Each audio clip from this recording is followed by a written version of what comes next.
Well, we're continuing our discussion of 12 essential insights for emotional sobriety. And we are at the 12th insight, which is holding on to yourself in relationships.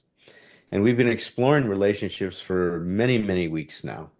And we're going to be doing this, continuing to do this for at least 2 or 3 more weeks.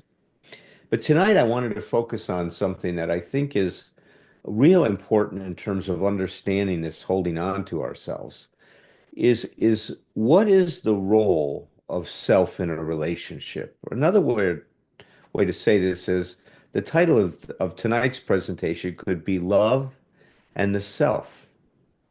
Is it a love story or is it a tragic tale? And we will hope to be able to answer that tonight. So I want to really start by just raising some questions. So what is the role of self, if there is a role of self in a relationship? Am I supposed to minimize myself and elevate my partner when I'm in a relationship? Is there room for me and my needs in my relationship? What do I expect from you in regards to meeting my needs? What do you expect from me in regards to meeting yours? Should I strive to be selfless? Is that the goal that I should set for myself? Is a good relationship based on sacrifice and compromise? And is love selfless or selfish? These are questions I think each and every one of us that have been in a relationship have either directly engaged and tried to answer or indirectly confronted through the different kinds of conflicts and issues that seem to emerge in our relationships. So let's start out by defining self, because we talk about self all the time. So what are we really referring to when we talk about it? And let me kind of approach this by sharing with you definitions from a lot of different master psychotherapists. So Alfred Adler, who is one of Freud's disciples, defines self as the manner in which one seeks fulfillment or meets one's needs. So take that in for a minute. It's the way that we make contact with our environment or the people in our environment in seeking our fulfillment and meeting our needs. So the self is defined by how we do that. Dr. Carl Jung, which a lot of you know, Bill attributes, Carl Jung, as one of the founders of Alcoholics Anonymous. He talks about that the self gradually develops through a process that he defines as individuation, and that we will continue this process of individuation. And you think of it as not as a willful thing, but more as an imperative, right, to move in this direction until we reach maturity. Now, what is maturity? And here we've defined in emotional sobriety maturity as the transcendence of environmental support to the experience of self-support, transcending environmental support to the experience of being able to stand on our own two emotional feet. Karen Horney, I'm a big fan of hers. She held the idea that one's real self, as opposed to one's idealized self-image, consists of one's unique capacities for growth and development. So she sees our real self as having a capacity for growth and development, to grow into what we can to be able to actualize who we are, rather than trying to actualize a concept of who we should be. Heinz Kohut, a psychoanalyst, defines self as a coherent and stable yet dynamic experience of one's individuality, an experience of one's autonomy, efficacy, one's motivation, values, and desires. Nathaniel Brandon, who we talk a lot about in these meetings, in fact, we did a whole series on the 12 steps and how they impact our emotional sobriety through the development of our self-esteem. And all those videos are on the YouTube channel. And I'm sure that as I'm talking about this, that Tom will probably post a link to that, or Patrick will. But Nathaniel Brandon, who is an expert on self-esteem, defined the self as consisting of two different components. One, a sense of one's personal worth or our self-worth. And two, a sense of our personal efficacy, or what I like to think of as self-confidence. So the worth is, am I worthy of success? Am I worthy of being loved? Am I worthy of being happy? And the personal efficacy is, do I feel like I have the necessary tools, attitudes, perspectives to be able to cope with life on life's terms? So he saw our sense of self as a combination of this, and self-esteem is a degree to which we feel like we are worthy of love and success, and that we feel confident to be able to deal with whatever tasks and challenges life sets in front of us. You've heard me and Tom Rutledge define the self as consisting of a lot of different parts of us, right? That we are comprised of parts of us that are very thoughtful and caring and empathetic, and there's other parts of us that are very selfish, lack empathy, can be mean and cruel, while other parts of us can be very understanding and generous. Other parts of us can be stingy and withholding. And we define mental health as an appropriate balance and coordination of all of these parts of all of what we are. And so we strive to try to bring the parts of us that are in disharmony into harmony.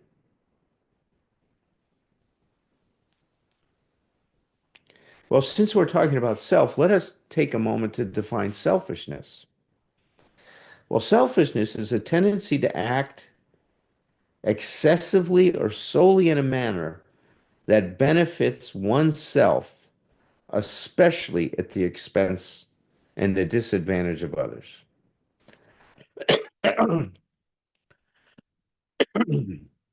So the question is, how do we take all these ideas of that all these different therapists had of self, and how does that show up in a relationship?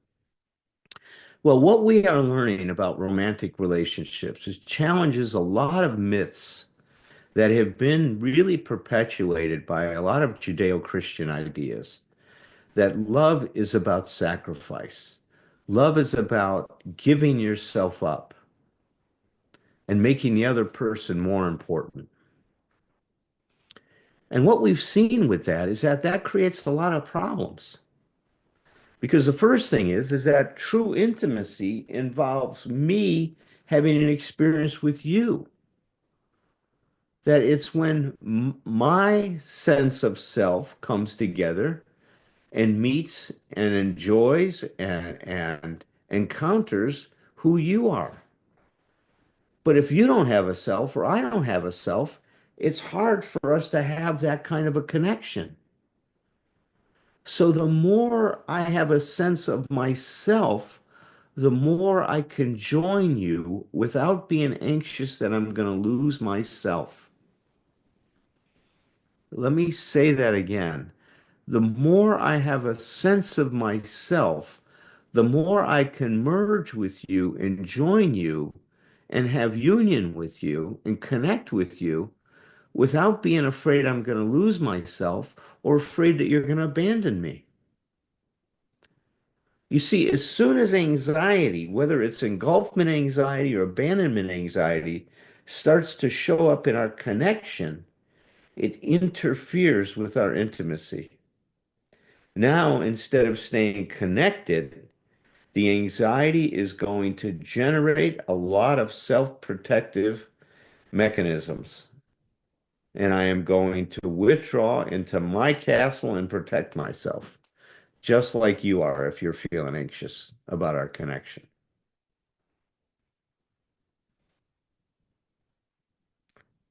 So back to the question where I started with, is there room for self in a relationship? And I want to read to you Dr. Nathaniel Brandon's idea of selfishness and love.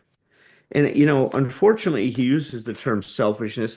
I think he's really talking about a sense of self or self-concern. But let me read to you what he says. He says, of all the nonsense written about love, none is more absurd than the notion that ideal love is selfless. What I love is the embodiment of my values in another person. Properly understood, love is a profound act of self-assertion. I'll say that again. Properly understood, love is a profound act of self-assertion. To love selfishly does not mean to be indifferent to the needs or interests of the partner. To love selfishly does not mean to be indifferent to the needs or interests of the partner. To say it once more, when we love, our concept of our self-interest expands to embrace the well-being of our partner.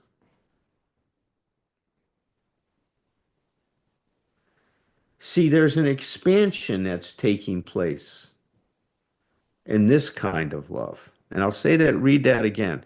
To say it once more, when we love, our concept of our self-interest expands to embrace the well-being of our partner.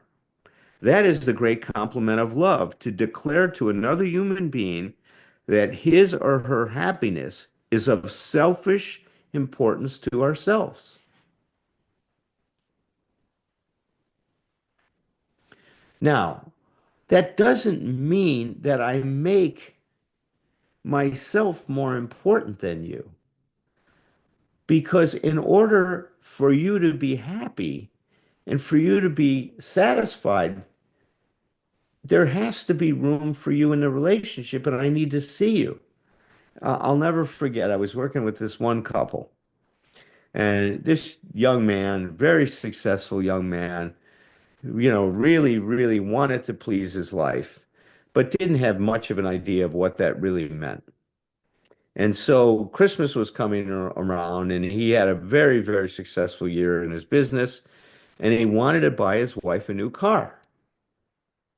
And she wanted some BMW sedan, right? Four-door sedan. And what he did is he went to the Mercedes dealer, and instead of buying her the BMW she wanted, he bought her a Mercedes station wagon. And when on Christmas morning he blindfolded her and took her outside and had the big red bow, I think that he stole from the Lexus Christmas commercial that we've all seen, on the car and took the blindfold off, she felt incredibly disappointed because he did not buy the car that she wanted. What did he do? He bought the car that he wanted her to have. She wasn't involved in it. He ended up giving her what we call a thank you for nothing, darling gift. Now, when you get a thank you for nothing, darling gift, it puts you in quite a bind, doesn't it? Because a part of you is saying, oh my God, I should be grateful. I got a new car. How many people get a new car? And especially a Mercedes Benz. But it's something that she didn't want. So it's hard to appreciate something that's given to us that has nothing to do with us, that is really an expression of what the other person wants us to have, but not what we want. So the experience is one of not being seen. Love, a requirement of love is empathy. And if I am not being seen, it means that my partner doesn't have any empathy for what my experience is and what's important to me. Unfortunately, there are many thank you for nothing, darling gifts given. And what happens to them? Well, more recent years, people are regifting them to other people that get the thank you for nothing, darling gifts. Or they just sit in your drawer and then you end up throwing them out at some point or whatever happens with it.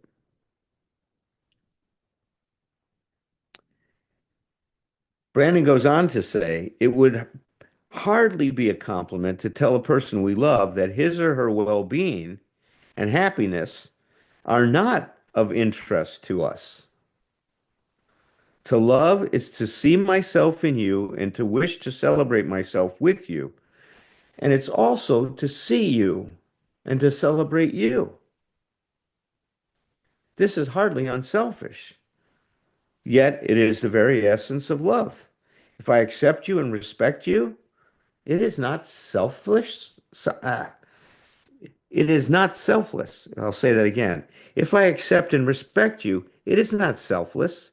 If I honor your integrity, it is not selfless.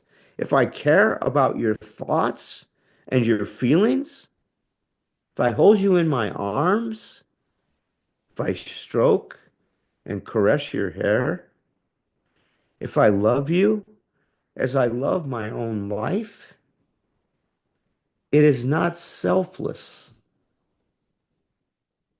And when we who are in love have the wisdom to spend time together, doing nothing, as the word doing is ordinarily understood, just being together, just sharing our beings, sharing our thoughts, our feelings, our fantasies, our longings, sharing the voyage into that self, using each other to go deeper and deeper into the self, using each other as a guide, a facilitator, a mirror, a sounding board for the exploration of the self, making of love a pathway to self-discovery, making of love a vehicle for personal growth, making of love a doorway to personal evolution. Is this not the noblest and most exalted expression of intelligent selfishness? To love selflessly is a contradiction in terms.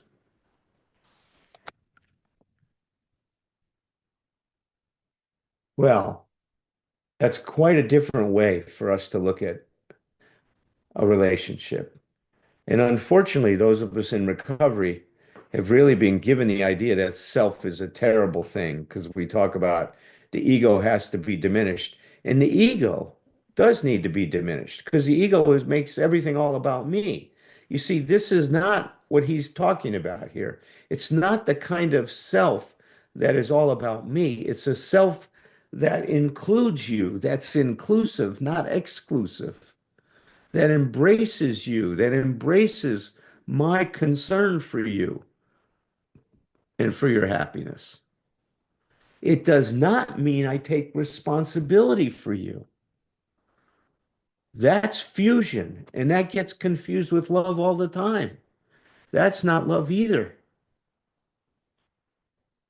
So I think it's very important for us to keep that in mind because when we hold on to ourselves in a relationship, we are actually giving our partner one of the greatest gifts we can give them is who we are, our sense of self, a self that they can be in a relationship with. And even though that may cause some grinding, which we're going to talk about next week, in terms of how to be able to assert ourselves in a way that we are able to stay connected and not, you know, um, alienate or rupture the relationship we have with another person. We'll be exploring that next week. But that's what holding on to ourselves does, is it really brings me to our relationship. And now you have a chance to meet me, encounter me, and I have a chance to encounter and meet you. So, with that being said, let us open up the room for Tom and Herb and Julie and Tom Potash to join me and to comment on what I've said tonight. Good evening, Herb, Tom, Hi, hi Yo, guys. Julie. Everybody. I just want to comment that with Valentine's Day being tomorrow, this talk about relationships and love and is very, very poignant. Good timing. Shit, Valentine's Day is tomorrow? I know I bought my cards today. Not in your That's neck of the woods. They don't celebrate that in Tennessee, Tom. no. I got Dee Dee a Mercedes station wagon. It's like, and by the way, I wish somebody would re-gift me a Mercedes station wagon. It's like I will be so fucking grateful. So I just tell you, not only is Valentine's Day Valentine's Day, it's also my clean and sober anniversary. It's also my wedding anniversary. So Oh, it's just My God, I just you Well, let's just call it Potash clear on Day. it. You It's you just Potash Day. it's just it's easier to Congratulations on all of that. one of them. Well, hey, Tom, I got to say that was selfish of you. Well, I did say, are you okay with it? It was actually cheaper because it was a Sunday in February, and we were broke. We were young kids, right? Um, but I did pick it on an off year, so it's like we got married when I was 4 years sober, so it's not like like every major milestone will be offset.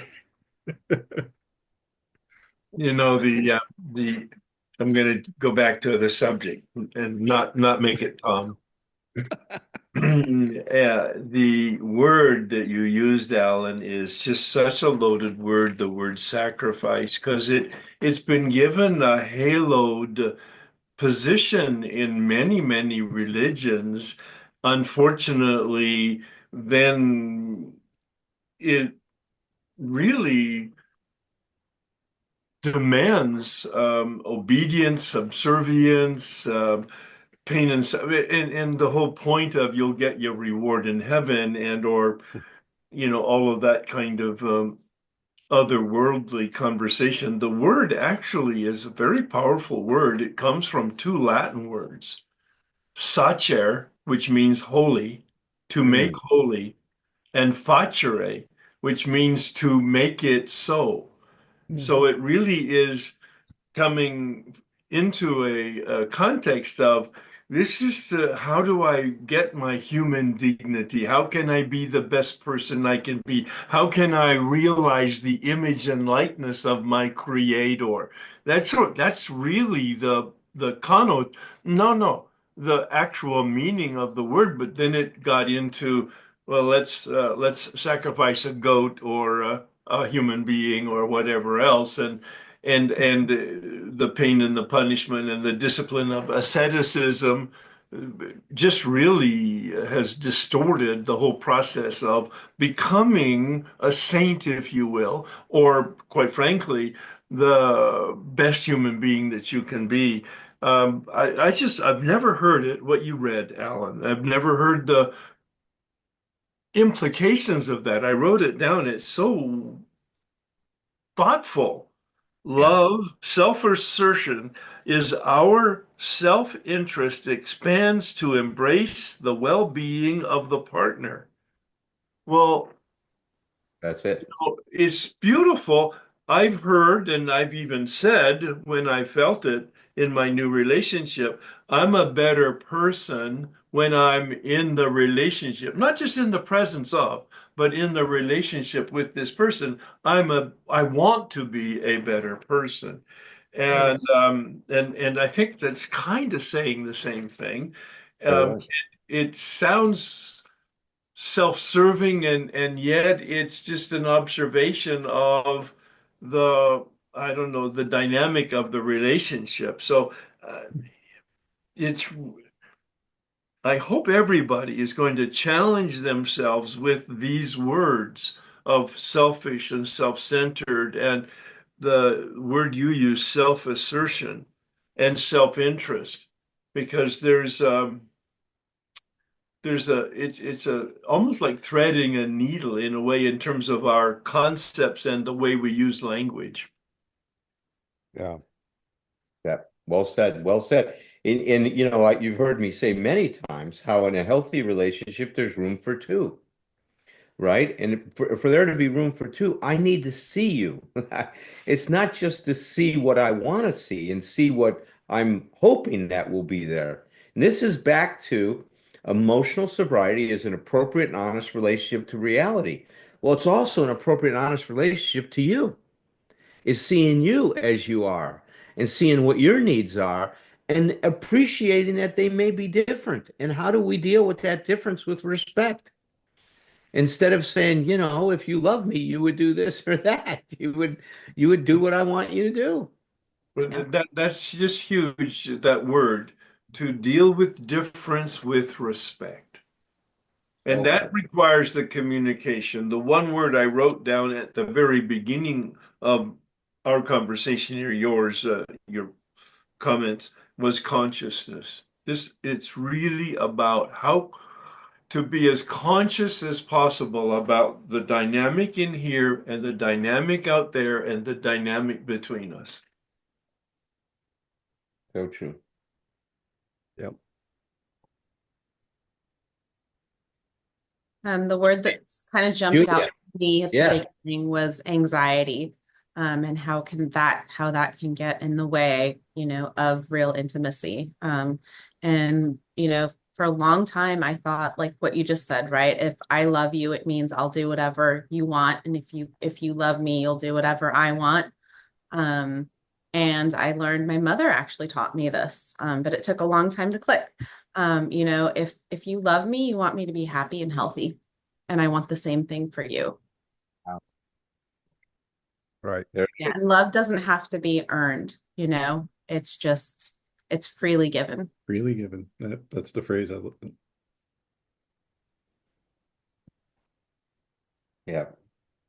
Alan, what was the book you were reading from? Someone asked in the chat. It's The Psychology of Romantic Love by Nathaniel Branden. Hmm. What else stood out for you, Julia, as you heard me discuss that?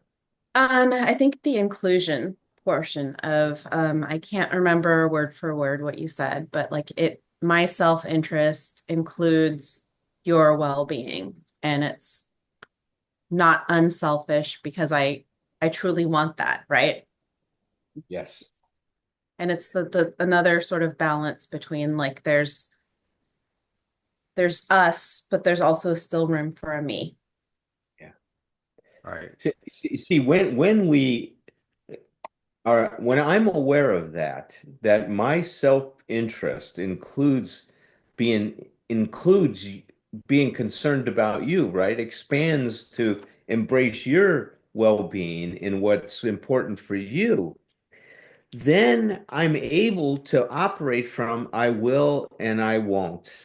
I want to, Mhm. I don't. Mm-hmm. Like I don't, because it's not driven by compulsion, by anxiety that you gotta love me. So I gotta do Mhm. these things to get you to love me, which then takes out that free choice, right? That free will is out the window. Anxiety destroys free will because we become reactive and we have to behave this way in order for things to be okay. And when that happens, relationship takes a real sharp turn in a real dangerous direction. Yeah. Yeah. Yep. And self-esteem, on the other hand, leads to safety. I mean, my partner and I had a conversation like a month ago, and where he said, I love that we have our own interests and our own things, like I go play hockey and have a beer with the guys. He's not one of us, he drinks like one drink a week. Um, and you're okay with that. And you go do your horse and do your other things, and it's not clingy. Um, and that comes from safety, though, from self-esteem. At some point I learned like I need to have my own activities, and he's that way too. And then we have something to talk about when we come back together. Yeah. I drew pictures. Excellent. Right. Let's see a Okay. picture. You inspired me to diagram. Yeah. But I don't think I'm going to talk about the pictures. I just want to say, first of all, you've heard me say that ever since I've known Dee Dee, she always has said a relationship has to be big enough for both people, and I've always loved that. But I will tell this story that when I was working with Bedford Combs' week-long intensive codependency program, way a long time ago, Dee Dee and I were both working for it, and so the very first presentation I ever heard on healthy relationships was presented by uh, she wasn't my wife at the time, she was my girlfriend, by Dee Dee. And so I'm sitting in the audience with these people listening to her talk about healthy relationships. And I mean, it wasn't, I didn't all bad, but it was sort of like I'm sitting there with my checklist going, uh-oh, no. Oh shit. And it's like she really did bring up some stuff and it has to do with what you guys are talking about. Self-representation, big enough for both, it's more about shared than it is anything else. It's a sharing, it's a like what Julia's saying too, big enough for both people means that we have there are and I got this from Sharon Cruz, who wrote a lot of codependency books back in the day. That she and Joe Cruz, her husband, wrote a book called Coupleship, and one of the things when we went to their program about that at one point, and they taught there in any relationship there's three entities. There's you and me, and then there's our relationship, and they used the metaphor that you take care of the relationship like you would a child. It's like it's your shared responsibility to care for the relationship, and that always made sense to me and has really been helpful to looking at that stuff. But the most important thing I think you're saying here, Alan, is to me is because I think the word the bad rap that the word selfish has gotten in our culture is a serious problem across the board, not just in relationships. And I'll quote my wife again. She's the one that gave me the term positive selfishness. And the definition of positive selfishness is se- acting in self-interest in a way that not only does not harm others, it actually benefits others. So it's like which kind of blew my mind when we first got to that. But yeah, Nice. I Yep. think That's that's it. Yeah, yeah. a great way to say it, isn't it? hmm The summary is my wife is a lot smarter than I am. But you knew that, Alan. No comment. I don't know. She's pretty smart to marry you. Yeah, well, I think we're doing okay. Yeah. Well, I love the idea that if I've got a healthy relationship with myself, right? I'm to taking care of myself, self-care, recovery, emotional balance, that that it benefits the relationship, right? Yep. It's not, going to meetings and or doing meditation or retreats, whatever it might be time away from the relationship, but it builds skills that I bring back to the relationship. It's what this emotional sobriety thing is. It's all about building on what recovery, the physical recovery, brought to me. Yep. It makes the relationship healthier. Well, And I'm and with that you. okay. I'm going to say one thing about one of my little drawings here. It's something I haven't drawn in a long time, but it's basically a drawing of what originally would be when I used to draw it was codependency, how codependency happens, and nowadays I think we could just call it emotional drunkenness. It's like, but it's a simple little drawing, and don't worry about the word God. It just means energy. So I'm going to draw it up here. The God allowance is up here. It's intended to come into me, so that it can come out of me and share with other people. It's like what we're taught with the stuff that you're talking about, Alan, is to block off anything that comes from God or the energy of that, give it away. And so basically that leaves me empty and angry because I've given all my stuff away to other people. And it's like I'm incomplete at that point. So the counterintuitive thing in our culture is to one of my nutshells about that was the first step of giving is receiving, which can seem really selfish in a negative way, but it's like it goes back to the AA saying you can't give away what you don't have. And there's a word in the big book, actually, it's on page 14, where Bill says we enlarge our spiritual life through work and self-sacrifice for others. Yes.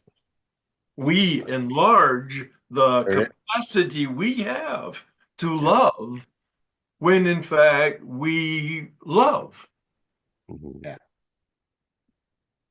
And then And as we, decrease our emotional dependency, we can offer love without a price tag.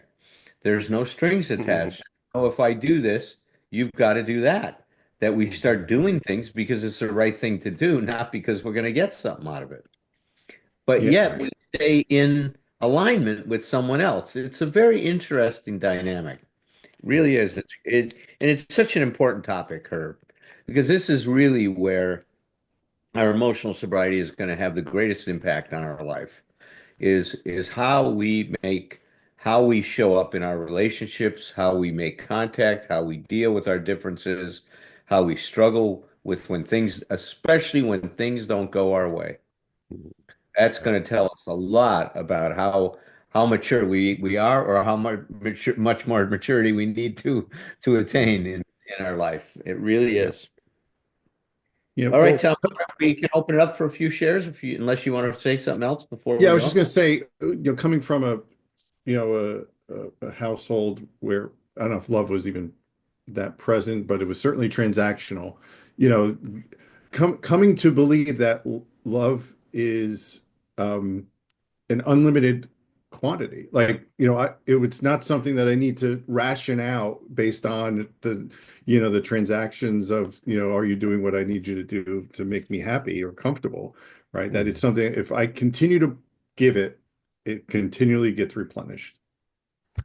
Well, Yes. it's so funny you say that. You reminded me of something that I got exposed to back in the 70s. Eric Berne, which was one of the founders of transactional analysis, came up with this whole story about warm fuzzies and cold pricklies. Have you ever heard this, Tom Yeah, Rutledge? I have. You Yeah, heard I this have. one? Yeah, yeah, It was really cute. There was a society, and in this society, everybody was just really open and free and sharing their warm fuzzies with everybody. You'd come around and they'd love and have compassion and freely give themselves to everybody around, and everybody felt replenished by that, not drained. And then somebody started a myth, an idea that we only had X number of warm fuzzies, and that if you gave too many away, you weren't going to have any more for yourself. Scarcity. Yep. Yeah, scarcity came into the scene. People got anxious. Mhm. So now what they invented was, instead of giving them warm fuzzies, they started handing out cold pricklies. And you can imagine what happened to the society. Yeah. It started to really crumble. Okay, why don't we open it up? Sure. Yeah, a few If anybody shares. would like to jump in and share. Thank you so much. What a great, God, the last few weeks have been, it's just everything. Relationships, right? With people. I was just going to say, it would have been wonderful in early sobriety to have clarity on that, about differentiation, and the fact that we encourage people to hold off in their first year of sobriety and getting into relationships because of their emotional sobriety and where they are. But anyway, that's hindsight's 2020. But I was going to say the one really good piece of advice I ever got from my mom in terms of relationships, because there were no talk rules in my family of origin, was that if you start a relationship one way, it's ever so much harder to try to flip it. Yeah. And to remember that when you start down that road, all of the things that you do and give, if you're being completely selfless, to try to recover yourself is very difficult. So it was just a good piece of advice. The way you start is really kind of lays the foundation. And you teach that other person to treat you that way and to expect that from you, and then all of a sudden you want to change the script, and they're going, "Wait a minute, that's not what I signed up for." I mean, it's like that people pleasing and wanting to do everything for somebody, and then you really can't pull it back, right? They think that's how we're going to sail down the road. And anyway, I just well, I think one of the things that brings up, Joan, is the idea that I'm thinking about in couples therapy is, we don't talk about everybody's needs to be self-representative in a proactive way, because that's a nice thing to do. The point is everybody's responsible to represent themselves. It's like, that's not like, oh, it's okay for you to do that. It's like, no, your job is to do that, because otherwise, then, I mean, if you're not representing yourself, then you're manipulating. That's the only other way to get needs met. So it's like no, you either directly communicate about your needs, or you do it under the table. And like, I think many of us, I grew up in a family that everything was under the table. Well, and it takes a little bit of age and time to appreciate the advice from your parents too. So there's that. Yeah. You and Julia tonight both of you brought your mothers into the group. Yeah. So many things that clicked, like at age 40. It's amazing. Cool. Yeah. They start getting smarter again, right? Anyway, thanks, guys. Thank you, Joan. Thank you, Joan. Hey, thanks everybody. Thanks, Alan, just everybody. The last share kind of triggered this pre-Al-Anon, like way pre-Al-Anon memory that my ex-husband of many years ago now, at the end of our relationship, when I was starting to get therapy and what have you, he was devastated. I mean, he was really in this place of devastation. And he said, "I don't know what's happened." He said, "You used to know what I needed before I did. Oh boy, And give it to me before I even had to think about it." And right there I went, "Oh, I need help." I go back to that, or just reminded of how grateful I am, right? For that wake up moment, because I then, kind of proceeded into 12-step and sobriety, just the whole thing. And today it's like, wow, yeah, man, that's a hook. Yeah. So thanks. Yeah. Thank you.